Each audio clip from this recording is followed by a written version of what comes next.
The sequence of wafers is A1, usually missing, but we input 1 as default, A2, A3, A4, A5, usually we input 3 as default. If not, we will try to input 5. A6, B1, B2, B3, B4, B5, usually missing, but we input 3 as default. After disassemble the cylinder, we can see the numbers of side A are Z1, Z5, Z5, Z1. Z1 and the numbers of side B are Z4, Z3, Z3, Z2.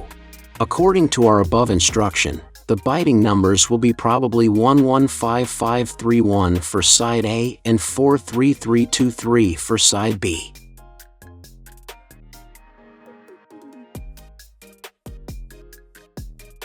Click Search and input Honda 2020 to enter the key data page.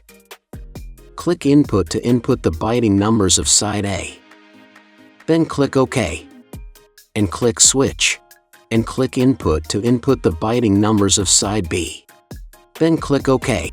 After inputting all byting numbers, we can continue to cut a new key. As our last step is to input byting numbers of side B, you don't need to switch to side A, but continue to cut side B firstly. It will not affect the cutting accuracy.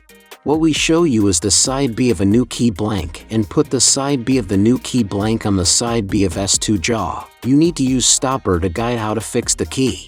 Make sure the key is fixed flatly and remove the stopper. You can either use 2.0mm cutter, but the feed speed must be equal to 1.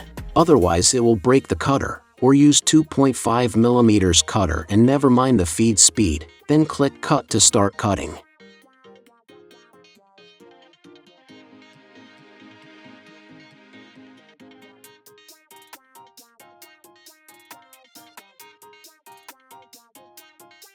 After cutting is done, please clean the shavings on the jaw, otherwise it will affect the cutting accuracy.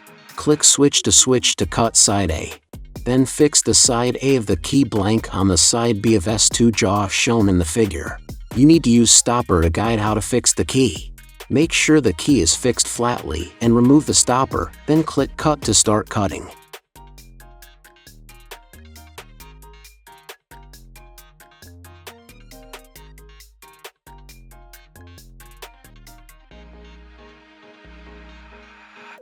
All cutting is done. Please clean the shavings and test that the new key works well.